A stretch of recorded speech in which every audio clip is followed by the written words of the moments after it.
Tugga Puck!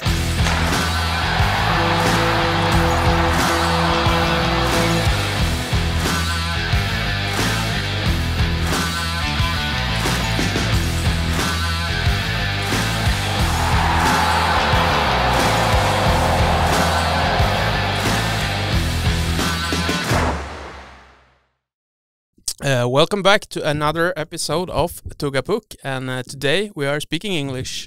We have a guest, full-time guest for the first time this season. Welcome to the show, Broc Little. Yeah, thank you guys. Happy to be here. Happy to have you. How are you? Good. I'm trying to figure out life, I would say, post hockey career. Dipping my toes into a little bit of different stuff, but haven't quite landed on exactly where to go, but exciting time, and we'll see. Yeah, we will get into the future a little bit later, but it's been 7-8 months since your last game. Take us through these months up to the retirement decision. And so I broke my thumb there in Luleå with like 12 games to go last season, and it was kind of a tough way to go out, I would say. So I was trying to get my body back in shape in the summer. I had trouble with my right leg all last season, right from preseason basically. So that made playing tough. So I was seeing some doctors and some different people this summer to try to see if I can fix it. And couldn't really, I would say. Was it pain, or did you it's mostly fatigue during when I train or when I play. My right leg, I think it stems from my knee injury I had about 3 years ago when I got hit by Borgman in Frölunda. Broke my top of my tibia. Yep.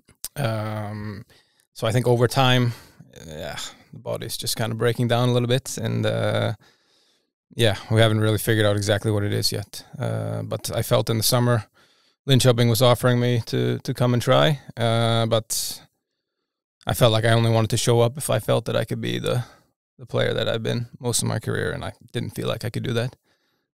So it was kind of an easy decision in the end. Yeah. These things just come up and bite you too, eh? Like the way you played and like those injuries just they pile up, and I mean, you're not that old, but you're also not that young anymore. So it's it was the same for Sebbe. Like he was healthy, but he went out too in Linköping. He didn't get that send off, and when I played, I also had no idea I was going to retire, but it kind of sneaks up on you, I would say. I was a bit unlucky with some injuries. I don't think I ever missed a game really for anything muscular, but bones, broke my collarbone, broke my thumb, shoulder, so that stuff. I mean, the way I played, I was always probably the smallest guy on the ice, and I tried to stick my nose in the areas that get you in trouble sometimes. You were always in there, man. Always. So I think that was why I had success, but at the same time it takes its toll over time, and I didn't think I was going to play until 36, 37 anyway. So how was that feeling? When your leg didn't feel great, and you were like in your mind, maybe I'm done. Like how was that day? Yeah, I guess you can probably relate to that situation where you're not. Jonas was happy with him not making the decision to quit, his body making the decision for him. Yeah. Was you happy about that? 100%. And I think it's been almost easier to watch the games now because I know in the back of my head that I don't have the same level anymore. And like I said, the decision was quite easy in the end. I felt that the body has told me it's time. Yeah. And I didn't want to limp around out there, and I played in this club for 10 years at a certain level mostly, and felt like the right time.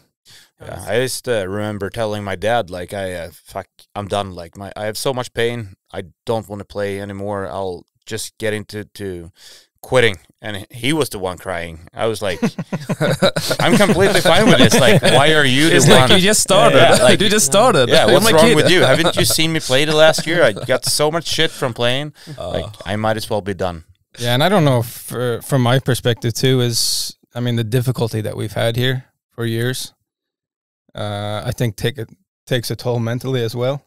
To continue to fight at the bottom, and it's obviously it's not as fun to play where the team is now. No. It takes its toll mentally. I watched, I saw an interview with Marcus Young the other day, and I was trying to picture myself in that situation, and I'm like, I don't know what I would say anymore. I don't. It's when you've been there, words are not enough. No, exactly. I mean, that's kind of how I got last year. I was like, I don't know. What do you want me to tell you? No, exactly. Until we fix it, I can't tell you anything that's gonna make it feel better. Or you can't say anything right in those interviews. All the fans is like, what is he saying? That's excuses. That's exactly. This, that's so that. I mean, you have to show up and say something. Yeah. But in the end, it's it's empty words until something is fixed. Yeah. Exactly. And I think that.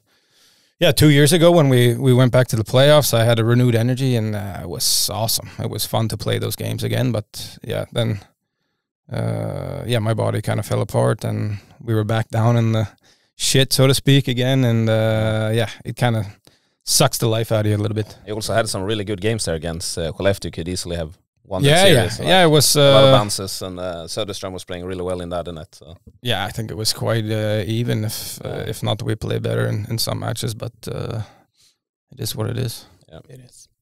Have you settled into the new daily life, more family time, or? I don't know. It's I'm not used to being the guy that's home with the sick kids, so that's been. I think we've had some sickness the last 4 weeks at home, so.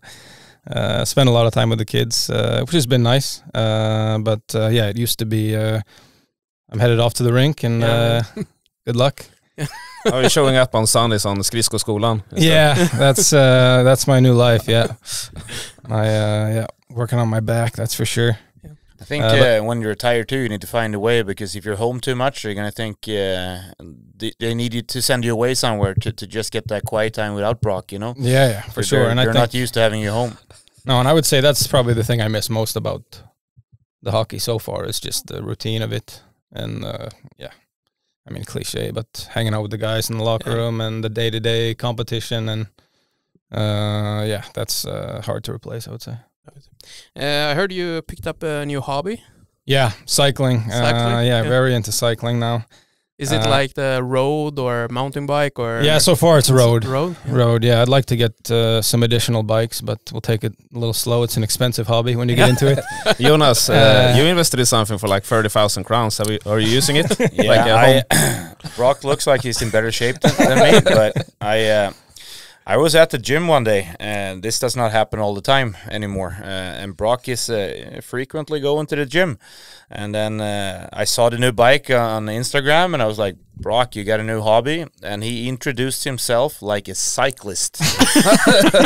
I'm now a cyclist, was the exact word he said. Nice. And so he's taking it a little bit further than I have, but I got the same Swift as Broc bought. Yeah. And I remember Broc telling me one of the years he played is like, fuck, I'm on this fucking bike too much. I just want to be on there for 20 minutes, but then it's just so fun. I'm on there for 40 minutes, and I got a game tomorrow, and I don't even know why I'm on this anymore. Yeah, I mean, I think it honestly might be the reason my leg was ruined in the end. 2 summers ago, I bought that Zwift bike, and I would do like races on there because I enjoyed it, and I was like, this has got to be getting me in shape. But so you can compete against each other online now, right? It's called Swift, and it's like a kind of a video game-ish, but you're actually biking, and you have other players, and you race, and it gets a little bit carried away, to be honest. Sounds like good motivation, like competing against others. It's quite fun, but it gets out of control. But if you're used to like team sports, and then you're supposed to be on a bike, it's boring. Like you'll go out and I'll do a 2-hour bike ride. You won't. You'll do like a 20-minute bike ride. But then you got this game, and it's like you're on there, and there's like this Finnish woman and Chinese guy is on there, and it's like it's all these people, and then you're like, I'm doing 40K, and I'm like at 20K in, and I see this like hill, and I'm like, I'm gonna beat this fucking guy now. I'm gonna beat this guy, and you take off, and you're gassed, but you can see the guy just like slacking off, and it's like winning. Like it's a way so to much fun. Keep the competitive. That's been nice to have, because I mean I can't run anymore. I can't jump with my knees. So cycling is kind of one of the only things that I can do consistently. Is Vätternrundan on the table? I've been approached already to join for maybe the half. Next time. Maybe we'll start with that. The full ease seems, into it. Yeah, the full seems a little nuts. Maybe eventually, but I did the Rocks and Runt like a week after I bought the bike, and that was quite fun. Pretty sketchy amateur race, but I was one of those sketchy guys. So that's like 72K or something. I think it was 94. 94. It was like 2.5 hours, a little over 2.5 hours. But yeah, it was fun to get in the peloton, and it's sketchy, but yeah, gets the juices flowing. Sounds fun. Career-wise, have you any thoughts, or have you settled into anything, or for next inside hockey, outside hockey? Yeah, for next, yeah. Yeah, kind of.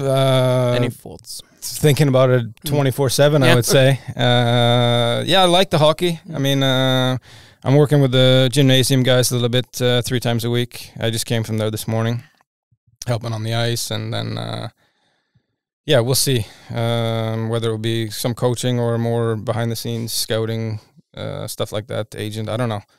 Have some thoughts, but haven't landed on it. And at the same time, doing a business management program in Stockholm. So yeah, it kind of gets you thinking outside of hockey as well. Yeah. But just trying to take my time to kind of land on the right thing. But we'll see. Is the business is that to build on you have a degree in political science from Yale? Yeah. Yeah, I kind of want to use now, or I don't know. It's been a long time ago. I hope so, but yeah, it's been about 15 years almost. Yeah. No, and that's kind of why I'm doing this program. I just kind of wanted to get back into it a little bit. When you're playing hockey, I was quite focused on solely that. I would say it takes full time. Yeah, not many people have a job. So now it's been nice to have a different perspective a little bit, and yeah, just kind of see where it takes me. It takes time to find yourself as well. Like you're a few months into it, and I would say it took me like a year and a half to just feel like I'm not a hockey player anymore. Like, I would assume you know, one tip from another guy to quit. It's just like it's a big part of your your identity. If I would tell myself like what to do again, is like find yourself first before you jump into the water. Right. Because I just jumped in and I kind of regretting that today. So no, I know that's the challenging part. I think is to have some patience.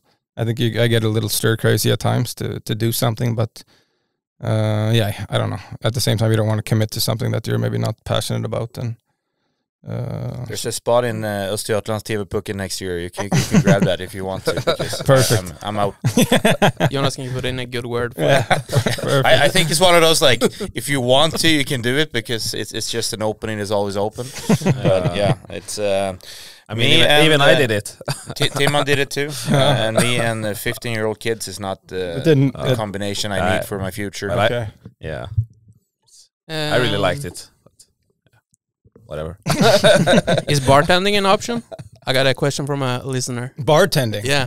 I don't your think dad so. opened a new bar. I think I know who that listener is. I don't know. My dad's got he's got a bar, a restaurant, a bike shop. But those are all in Arizona, so we'd have to move there first, which is, I would say that's our main question right now as to where to live.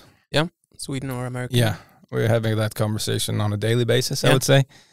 We don't own a house here or anything, so we are quite flexible and open, and my girls are quite young, 2 and 4. So if we were going to try, it would be soon, I think, before they get to school age. But yeah, I'm not sure, to be honest. We're flip-flopping all the time. We'll see where you end up. Yeah, Arizona would be perfect. It's hot as fuck. There's snakes everywhere. And, it's not a place for me, that's for sure. Yeah, and hockey just moved away from there. Yeah, exactly. Yeah, exactly. Yeah. I was thinking, we were talking about your degree from Yale. I thought we were leaping back to your college years. Yeah.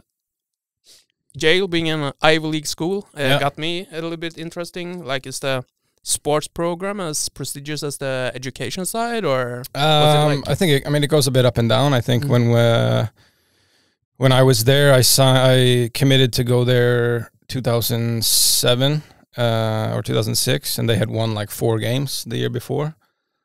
So yeah, it wasn't quite the prestige hockey-wise, but as soon as I got the offer from them and Princeton, I believe it was, I was always going to take the Ivy League route. I was always the smallest guy on every team I played on, and of course I wanted to play professional hockey, but I also wanted to have something to fall back on if it didn't work out. So I went to Yale, and then, thankfully every year we got better. My last year we were the number 1 team in the whole country in the tournament, and unfortunately lost in the quarterfinal, I think.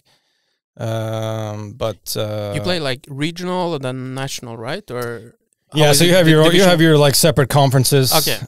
So all the Ivy Leagues are in one conference with like 6 other schools. So I think we won that year, and then they picked 16 teams from the whole country to play in the national tournament. So you start in a regional bracket with 4 teams, and then the winner of that moves on to the Frozen Four, they call it. Is that like the same as March Madness or what? Yeah, pretty much. Just less teams. Yeah. So we lost in the quarterfinal right before the Frozen Four 2 years in a row to the team that eventually won the whole thing. But yeah, amazing experience. It'll be interesting now that college hockey is opened up with NIL money, and you can get paid to go play there. Oh, okay. Now you can also play in the Canadian junior leagues beforehand, whereas if you played in the CHL before, you could not go to college after. Oh, you have to be an amateur status. Right. That's how it was. Didn't Kevin McKenna get like $1 million or something? Yeah, he got like 700,000, I think, or something. So I'm interested to see. Early, I'm interested to see if some maybe more Swedish guys will take the plunge over. Yeah. I don't know. I mean, the junior program here is great, but I think college will probably be the number 1 stepping stone to the NHL soon. And it's just an amazing experience. I mean, you're with best friends all the time. Is it like the movies? You see a lot of movies about college football. It's the hockey close, or more or less, yeah. I mean, my senior year, I think we won every single home game except for one in the playoffs, and we were out every Saturday night at the same bar, and it's you were stars early then, like you were recognized on campus and stuff like that? I mean, it's as much as you can be at a school like that. I mean, most people are focused on the books, but 2 minutes more people to go to the hockey game. No, but we would sell out the games in my senior year all the time. And what was the attendance like? 5,000, 8,000? I think it holds like 4. 4, okay. Yeah, but it's a nice little rink. I'm actually going there. I'm flying over on this Thursday in 2 days to go to the alumni hockey weekend at Yale, and my coach just retired, so they're going to have a dinner for him. And I haven't been back in 12 years. So it'll be fun. But unfortunately the program has kind of taken a dip since COVID. Yeah.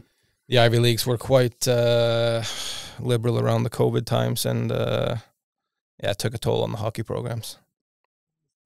I was scrolling through like a lot of the roosters from your time there, both your team and others, and there's a lot of NHL players, and also like a lot of the players that later in their career ended up in Sweden. Yeah.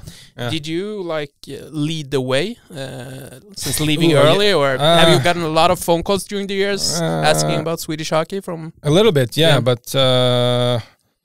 Yeah, maybe more just they've seen me come over. I don't know. I haven't talked to many guys, but feels like a natural transition for a lot of guys that can't quite stick. But I played with O'Neill for 3 years. I think he's one of the best guys in the league now. They were, I think, Klaus wanted to sign him a couple of years ago, but he was coming off a bad neck injury. But it's been fun to see him play well here. It's amazing to play at that level at that age. But he's a super professional guy, and and he signed. Is it 3 more years? Yeah, till he's 40, I think. Exactly. It's gonna hang in there. But he's the type of guy that's I think it's worth it. Yeah, sounds cool.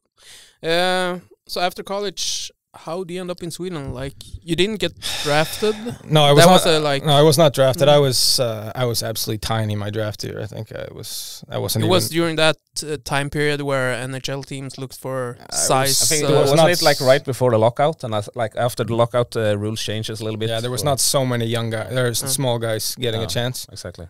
But my senior year at college, I thought I was getting an NHL deal. My agents were talking to some teams, and struggled a little bit the last few games. Had a couple teams come and watch, fell through. And then actually I got a Facebook message. Okay. From an agent here, Nicholas Granberg. I still have the message he sent me. I can't remember exactly what it said, but something along the lines of, "Hey, I've seen your YouTube video." There was a 3-minute YouTube highlight video from my college. I don't even know who made it. And I've talked to Nicholas Johansson with Västerås, and yeah, we'd really like to have you, sign you, offer me whatever, 50 grand to come over. And I was like, what the hell is this? You know, I had actually been to Sweden once when I was 14 with a select team. We had been to Stockholm and played against AIK and those teams. So I knew a little bit about it. But my head coach at the time at Yale had married a Swedish lady and coached over here, Division 1 or something, for a couple of years. So he had a little familiarity with it. So I brought it to him and asked him what he thought. And he said, yeah, go for it. And to this day, I don't know why I said yes or what I was thinking, to be honest with you. But yeah, I ended up in Västerås. And I remember the first day I showed up, brought me over to the apartment. There was no bedding. There was crumbs on the kitchen. I had to walk all the way to Clas Olsen or something on a Sunday just to get a pillow and some. I got back to my room and I was crying. In college, you're with your buddies 24/7, and all of a sudden I'm in a foreign country by myself. So that was quite tough. And then the next day he took me down to the car dealership, grabbed me a Hyundai i10, like a little shoebox with a stick shift. Never driven a stick shift before. So I stalled it like 5 times on the way home. Yeah, I used to park it at the rink in Västerås, and the parking lot was a little bit slanted. Yeah. So I would forget to put it. So I would forget to put the thing up, and I'd come out and my car was in the middle of the parking lot. Lovely. Yeah, I had a little bird to ask me to ask about your first night in Västerås, but you were almost on your back way back, but you stayed. Yeah.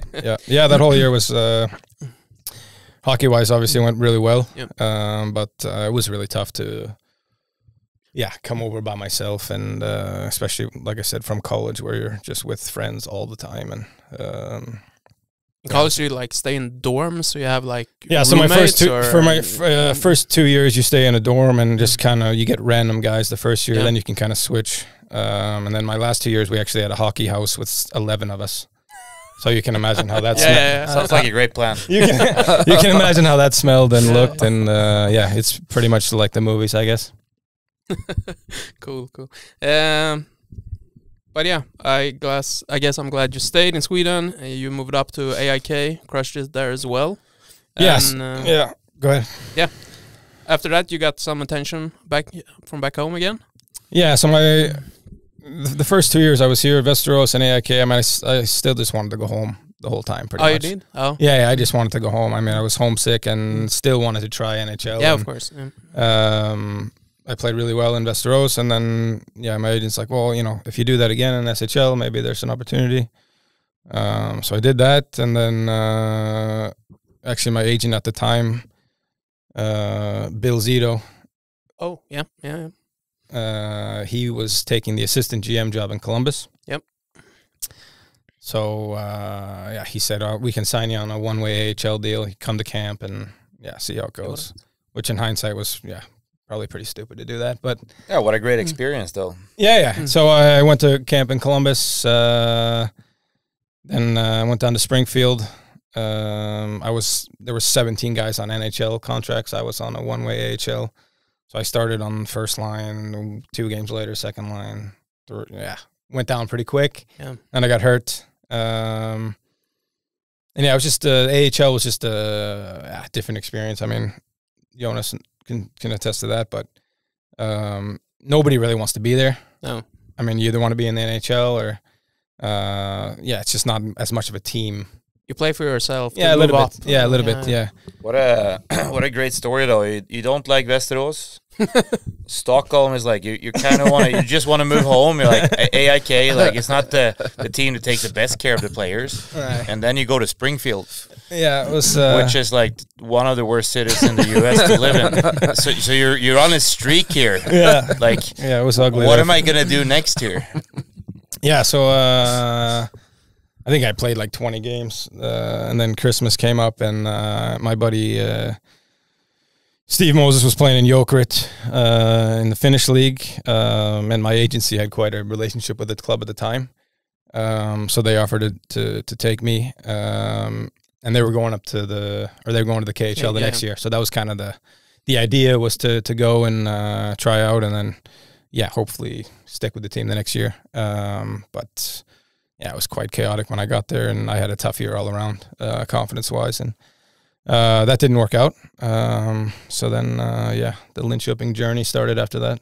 You and Hart at the same time, right? Package deal, or yeah, it must have been. Yeah, it was the same. Yeah, It was my next question. That's one of the best deals they ever made. Yeah, that's for sure. Yeah. I we were looking at yesterday, and I was like, didn't Hearts come at the same time? And it was like, how did this even happen? Yeah, and we played together that whole year, basically. Me, him, and Högren.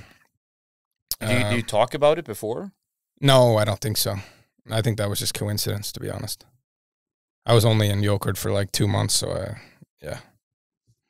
Understand. Yeah, so let's move into the Linköping era. What made you choose Linköping from the first?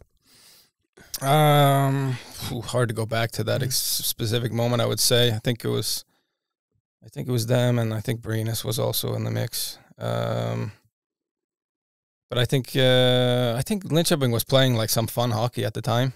Yeah, scoring a lot of goals. Yeah, it was a lot of goals, and I was kind of I was coming off a year where I wasn't feeling that great, and Malin was the coach, and had all sorts of guys that could score. Seemed like a good fit to kind of rebuild myself again and get back into Swedish hockey. And I think it turned out to be a good choice. I think we had 3 of the top 4 scorers in the whole league that year. Jeff Tafe, Mick Flicker.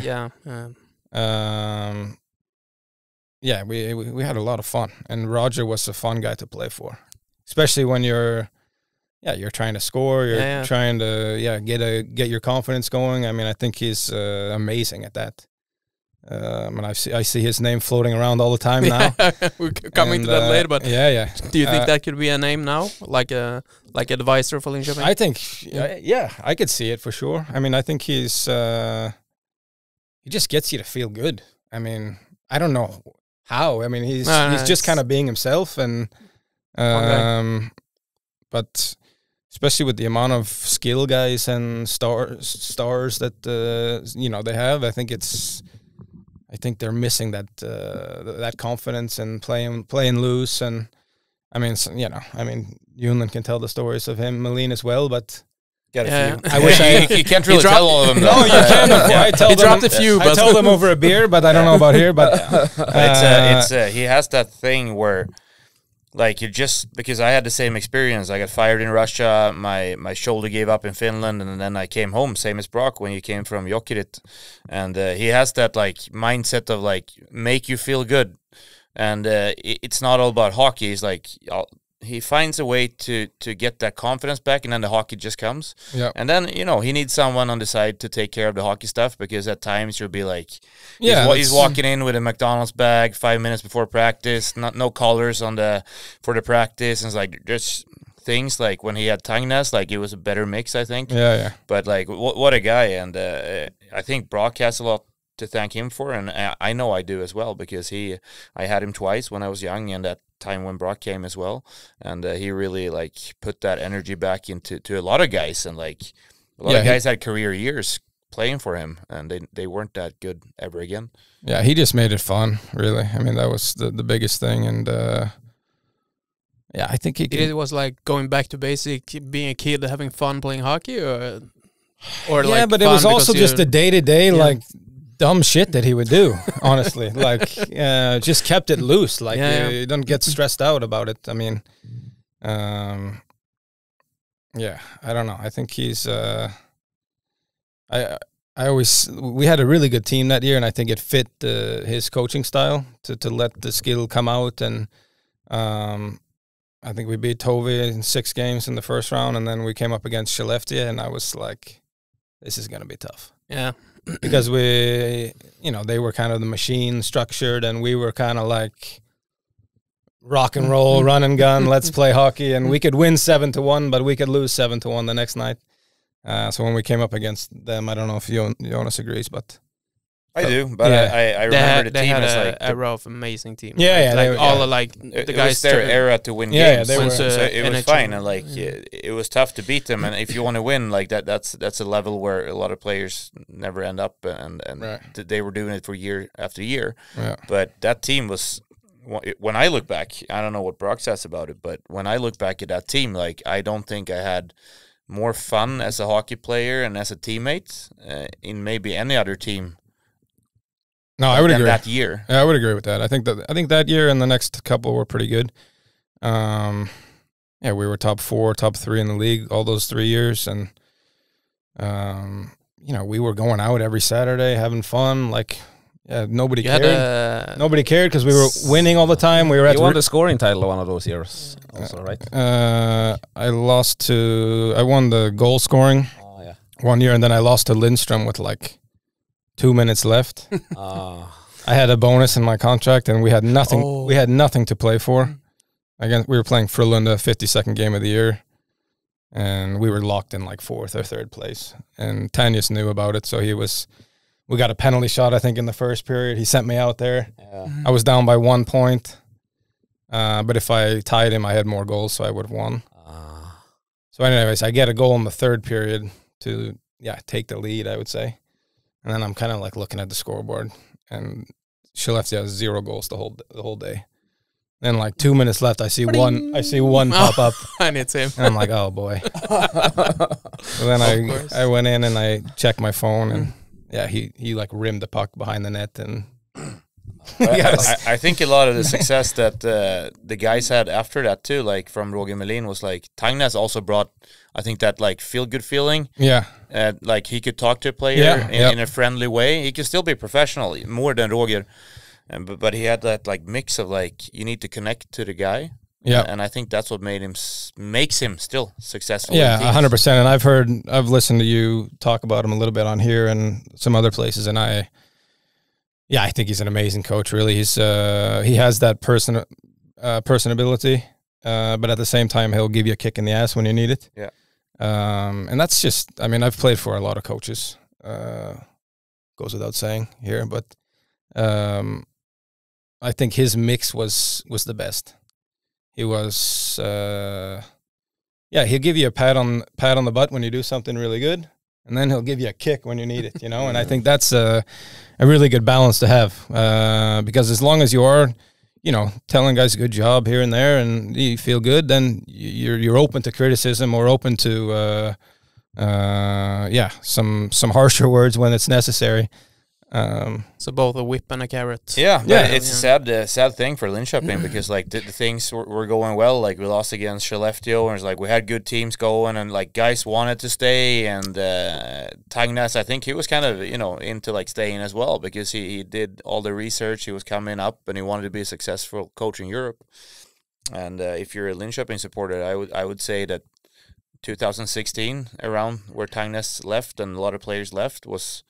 If you look back to where we are now and 10 years, I think people could see that maybe there's something that actually happened that put the direction going around. Yeah, I mean, I would say that's absolutely the case. I left that year as well, and then went to Switzerland for 1 year, re-signed there actually in November, and was planning to stay but got hurt, and then Arno Curto, the coach there, was quite a special character, basically by the end of the year, we didn't see eye to eye anymore, and he wanted me to go back to Sweden, and I had kind of seen how he had treated some guys that he didn't want to be there the year before, and didn't want to get involved with that. So, what a treat though, that guy. Yeah, he was. I heard he was. You were signed for being a goal scorer, but I heard he was a little bit. He he was not sure of your capabilities in the beginning. Yeah. Oh yeah. Yeah. Remember when I met you after that game? That's a funny story about which one are you talking about? Well, we played you in Davos. Yeah. And I met you after the game, and you finally scored. Yeah. And we were out there talking, and then you told me what he told you. The couple of games before, when he didn't score, he came up to you and he said something. What was that? Do you remember that? I don't think I do remember that. Yeah, because you were so relieved that you scored against us. Yeah. And you told me that he said to you that he signed you as a goal scorer, and he was wondering when you were going to start scoring goals. I don't remember that, but I think I was leading the league in goals after half the season, so that might have been later in the year. No, that was like the first few games. Okay. Yeah. But he was a funny guy. You had a great season. You scored 0.5 goals per game. game. But I think I had 17 goals in the first 27 games. Then I hurt my shoulder and maybe 4 the rest of the way. So he probably thought his comment made you score goals. Oh, I'm sure he did. He was. I got him going. He was hilarious. I would miss a breakaway, and then I would come off the ice, and he would jump down in front, grab my stick, and show me the move that would have went in. That was the type of. So it was wild stuff. He didn't even he never used a board for drills. He would just point his stick, and the guys had played for him for so long, they were just like, okay, do these weird things, and I'm like, what the hell is going on? But yeah, the funny story is when I was gonna sign there, he called me and he was like, I think you're the guy. I think I want to sign you, but I got to see you first. I got to see you. And I was supposed to, me and my wife Bia, we were supposed to fly to Italy 2 days later for vacation after the season. He's like, if you want to sign, you got to come. I'm like, what the hell is he talking about? So he got me a flight to Switzerland. We land, stay in a nice hotel. I meet him for breakfast, and then we take a walk for 2 hours around Davos. And the whole time he's just like, I like everything about you, but there's one thing I'm worried about. What is it? So then I'm just roasting myself. I'm like, I can't play defense. I can't do this. He's like, nope. I'm sweating. I'm like, he's not going to sign me. What the hell is he talking about? And all he wanted me to say was that I'm too small and that I need to play big. But it took me 2 hours to reach this small. Oh, he made you figure it out what he. I guess I don't know what he was doing, but I was sweating around Davos for 2 hours trying to figure it out. And eventually we sat down for lunch, and he offered me a contract, and went from there. But signed quickly, so he didn't change his mind. Yeah. Yeah, he had 22 years as a head coach in Davos, and he got fired a season after you. He got fired halfway through the season after, and I think. You could start to see it when I was there a little bit. The guys, were quite tired of the, I think he had a lot of success in the 90s and based on, maybe being the first guy that was training hard and that type of stuff. But he was doing the same stuff in the late 20. But they liked him too because it was bailing out the Wieser brothers from Yale when they partied too hard. And they had Dick Axelson, and he loved the guys that were a little rebellious and. Okay. Yeah, sounds like fun.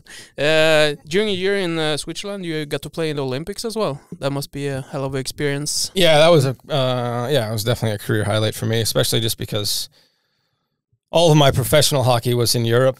And, not many of my friends or family could see much of that or maybe even were aware that I was doing it. So that was kind of a cool chance to, put on the flag and for a lot of those people to see me play. And I knew half the guys on the team already, and so we had a good crew. And, South Korea was not the greatest spot to be. My parents flew over there. They ate McDonald's every meal, I think, because they didn't. It was really cool.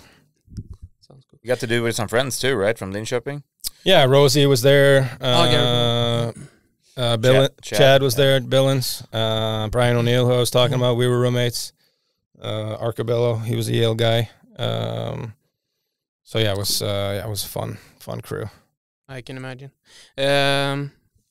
Let's move back to Linköping a little bit. Like you talk about coming to Linköping, made a rebound in your career. Yeah. And I was thinking a little bit about what made you stay. Was it all the friends to come back, or what do you mean? No, like stay for 10 years. You made the dip in Switzerland, but like over the years, what made you stay? Like and even though we had some tough years, we had a lot of North Americans. Was that a part of it, or? I was trying to think the other day if I don't know if I regret that I stayed as long as I did, and it's hard to say that with how my life is now. We have a family, and but if I knew in 2018 that we're gonna play 4 playoff games, probably wouldn't sign up for that. But of course, I was a part of those teams, and it was a struggle. I mean, I remember I had such good memories from the first 3 years. We were winning all the time. We were going out. We were just good vibes all the time. And I remember I was talking to Payan when I was going to come back, and he was like, I'm not sure about this year, but I think after that we'll be on our way again, And I was quite naive to the situation, maybe, and I don't know. I guess I just kind of trusted the 3 years before were great, and so I signed 4 years, and I don't know. I think when I came back, at times there was opportunities to maybe go play somewhere else. Maybe with a quote unquote better chance to win, I would say. But I don't know. I always felt it was more fun to try to win here, even though that never really became close, to be honest. But I thought it was quite cool to play for a team that had never done it before. I think it's a fun challenge, and but at the same time, like, you didn't really. Winning is one thing, but at the same time, you're in a city, and the people love you, and you get to score goals with because sometimes you have a jersey on and you score and you don't care, but every goal you scored meant more to you because of every year you spend with the people in the city and the fans.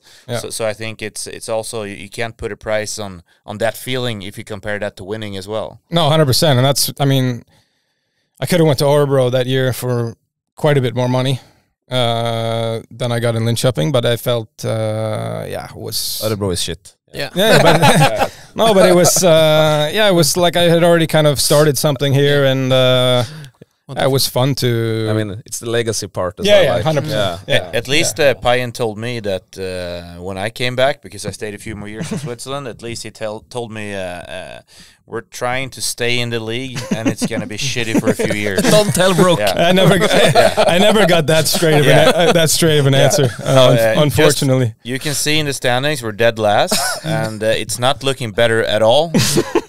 But we need you to come and help us, and so we feel different callings in life, and then. I would say about 3 years later, I was sitting there wondering if I would survive this at all. Yeah. But here I am.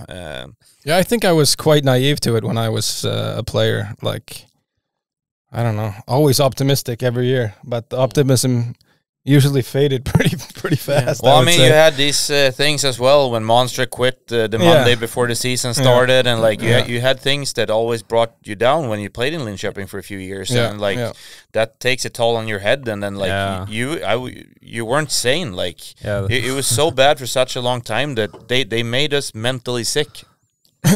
That one was pretty crazy. Like, Broc, you gotta agree on that too. Yeah, right? Allsvenskan caliber goal instead of Monster try like in the beginning of the season. That was really rough. That was really rough. And I think we had Bert that year as well. Yeah, it was also rough. So it was it was just we didn't have any chemistry. But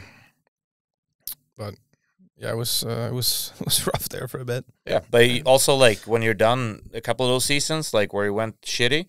Like, and I know I felt it, and I would assume you felt it as well. But like when you were done, like you still felt proud that like we did keep our city in SHL. Yeah, of course. Yeah, I mean, I think. You left them looking in the top league. Looking at that one season, I think Bert maybe had gotten fired that year. Is that the year? I think we had like an 85% chance to play relegation. Yeah. Yes. Maybe with like 7 games to go. Yeah. Växjö away. We won 5 games in a row out of absolutely nowhere. I don't know how or why. And I think they're all 2-1. Yeah.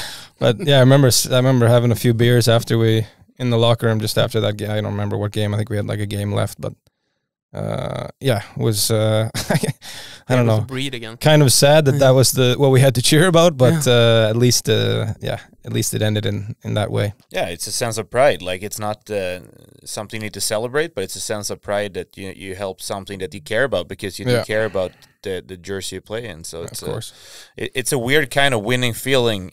It's not a win, but it's like, it feels good. Yeah. Your years here in Linköping are most associated with scoring goals and making assists, so much that you broke some records. Top goal scorer for North Americans, you broke that in 2021 or something like that, and your last season you broke the most points by a North American player. Now with your career ended, is that something that you feel more proud of? Like, when you're in it, you feel more about the team maybe, but now something that you can take in? Yeah, for sure. Obviously it's something that I'm proud of. It got quite stressful, I would say. I think it took me 11 games in a row to get 1 point to you break hit a big dry spell. Yeah, it was. That last season was. It was a rough. So that became. Wasn't very fun. But it was nice to finally get that done, and it's cool. Obviously, the way it happened as well, wasn't like a worthy Broc Little goal, like a breakaway instead of you hit the post. I think on an empty netter. There was some referee call that took away some points and stuff. Yeah, we had a couple close calls there. Yeah, we had the empty netter. I think at home I missed, and then I thought I got it in moto. Yeah, exactly. And then refs took it away. Classic SHL takeaway goals all the time. And then I got it at home in Lex, and I got 2 goals that game, so that was fun. Yeah, the breakaway, like, we watched some highlights before as a research, of course, and a lot of passes from Jonas back there and coming up in the middle. Did Ryan Lash reach out and congratulate you? He did, actually. He did. Yeah, that was nice of him. He took over. Yeah, he's definitely got the points per game. Pretty set up, but Ryan was a great player for a long time. He still is. He's still crushing it in Norway. Are you a little bit afraid they like he might come back? I thought maybe this year he was going to sneak back in for 11 points, 11 points or whatever. Exactly. But he's a great player. Yeah. It feels like he's like stepping down one league perfectly now. He's he's still crushing it. Like, making points a game. The way he plays too, I think he can keep doing it. I mean, he's never been that fast or like he just plays. Yeah, he's got a good head for the game and really good on the power play. And so, what's the next step after Norway for Lash then? I guess he can stay there for a couple of years. But it's Denmark maybe or something like that. I don't know. Great Britain. Yeah, that's kind of one. Let's get back to you. Of all the goals you scored, any specific one you remember? I would say the Färjestad away in overtime went through the legs. That was a fun one. What else? I don't think I had an home overtime winner against Hove at home. That was a fun one. Rode my stick after like an idiot. That brings us to the next question. Goal celebrations. Yeah. I mean, I would just black out. I don't know. It is that because that was one of my questions. Like, it looks like total euphoria, and you really don't know what you're doing. It's not like I plan what I'm gonna do. I just kind of like get super excited for 10 seconds, and then maybe half the time regret what I've done, but it's like. But I think that's part of your likability. Yeah, 100%. I think, it's an entertainment sport, and I don't know. Sometimes you see guys, they score and they just like do this. It's like okay, but like the fans are here to see something. I don't know. I mean, I get that part too. You're humble or whatever, but. That wasn't me. I was because you have like the regular one when you go down on your knee, but like the moments I'm talking about the euphoria is like jumping in the glass, as you said, the stick between the legs. I mean, the bigger the moment, usually the wilder it got. I don't know. I don't know what I was doing, to be honest. But I just tried to have fun with it. Sounds good. Speaking of not knowing what you do, while doing some research, what's coming. we came across the funny clip of you celebrating 4 or 5 seconds before the game. See that clip is bullshit because it is. What was the reason? Do you think the puck went out, or do you think the clock ended? I think the clock was already over, but nobody. I was just ahead of the game. That's what I think. The goalie had to make a save. We were up 1-0 against Färjestad, and Färjestad have the puck in offensive zone, and you go like straight through the zone with arms up towards the crowd. No, it's definitely a funny clip. But to this day, I still think it was already over. It was probably a third line defender having the puck on the blue line. I think Bird was still pissed off that I was doing that. So. Yeah, we'll try to get them into the YouTube clip, or we'll post a link here in the comments. We have a couple of questions from the listeners to finish off. Many are regarding LOC of today, with the poor performers. How is it watching from the outside for you? Yeah, how is it to watch this season? Yeah, like not being able to what do you say? Have an impact, make a difference. Yeah, it's been interesting. I think it's been kind of I don't know, fun, but interesting to see the game from a different perspective now that I'm not playing. I think when you're playing, you're quite focused on what can I do to make myself better for the next game, and how can I impact the team. But now I kind of try to, it hasn't been going well for a while now, and why is that? And try to analyze it a little bit more from a bigger lens. So I think that's been quite fun. But to not be able to be out there, obviously, it sucks. But like I said before, my body's not the same, and it's kind of easy to accept that. And to be honest, do I want to be in there when it's? I'm quite tired of. Isn't a little bit of relief with a position like not being a part of it? Also, like, for sure. Yeah. I mean, it's. I feel for the guys in there. Yeah, of course. But I mentally, I don't know if I could have done it again to be in that position and to keep, saying the same bullshit all over the. We're got to do this better, and okay, but what can I say? Like I said before, what can we say that's gonna matter? Has your interest in hockey changed? Like with Jonas, when he played, let's say he finished the season and there were still playoff games or the World Cup, and like he didn't watch at all when he was played. Now he picked up and he watches more hockey. Is it the same for you? Yeah. When I played, I didn't even watch any of the other SHL games, I thought it was quite boring, to be honest. And now you can appreciate it? A little bit more, and I think it's fun to watch the games from a different perspective. You can kind of look at some of the young players who's good, you try to look at it in a different lens. Maybe from a coaching lens or a scout lens or something like that. Where before I would just sounds a little bit like a career. But I feel it's quite interesting to do that. Whereas before when I played, I just you follow the puck and Okay. Maybe you already answered this, but this year Linköping has a little bit trouble scoring goals. Last year when Växjö struggled offensively, Robert Rosén geared up again and unretired, or whatever you call it. That is not something that happened in your case then, maybe, with the body? I don't think so. I haven't said 100% that it will never happen, but I would say if I felt that I could be the guy that I have been, I would probably put them on. Yeah. But right now I don't feel like I can be, and that's pretty much it. Yeah.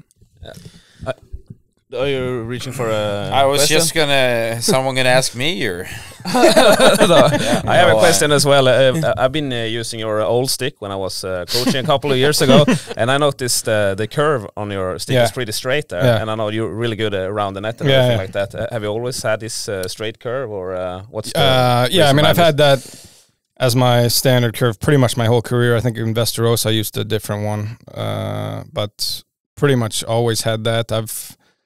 Like Jonas was saying earlier, if I went in a slump or something, I would grab somebody else's for a little bit and try. But no, I think with the straight stick, I felt really good with backhand. I think you can use the backhand really effectively.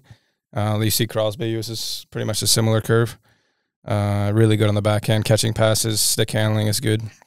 But I think it's a bit of a lost art. All the kids nowadays, I think, have quite a hook and. The full tape jobs and but I was really particular with my stick, And I think it's quite hard to change curves because you can't order like 10 different curves all the time and try. So it's like, I would have loved to have a little more curve for the shot maybe, but then again, what I had was working pretty well. Well, you were always so in tight as well. So like and I scored most of my goals from the paint or around there. You need to be able to elevate the puck. You're a smart guy, Brocky. How much time do you think you spent on your sticks? Oh, I was a lunatic. I mean, I think, I would shave them down if it was like, if it was like a millimeter too long or too short, I knew right away in my head, like, this is not right. So you can feel that? Yeah, 100%. Yeah. And then with my gloves, I used the same gloves for like 8 seasons. So sticks and gloves were, I would go, I was insane. Just ask Cape or Fe at the rink and they'd be like, he's a lunatic. So you were tight with the I guess you could say that. I don't know if it was tight or they hated me, but no, I thought, for me it was to feel that connection with the stick. That was a big factor for me. Yeah. And I think some guys maybe don't. Yeah, maybe it would be nice to not care about it as much, but maybe some guys should care about it more. I don't know. They care about different things. Someone cares about how they sleep or what they eat or the skates feel like.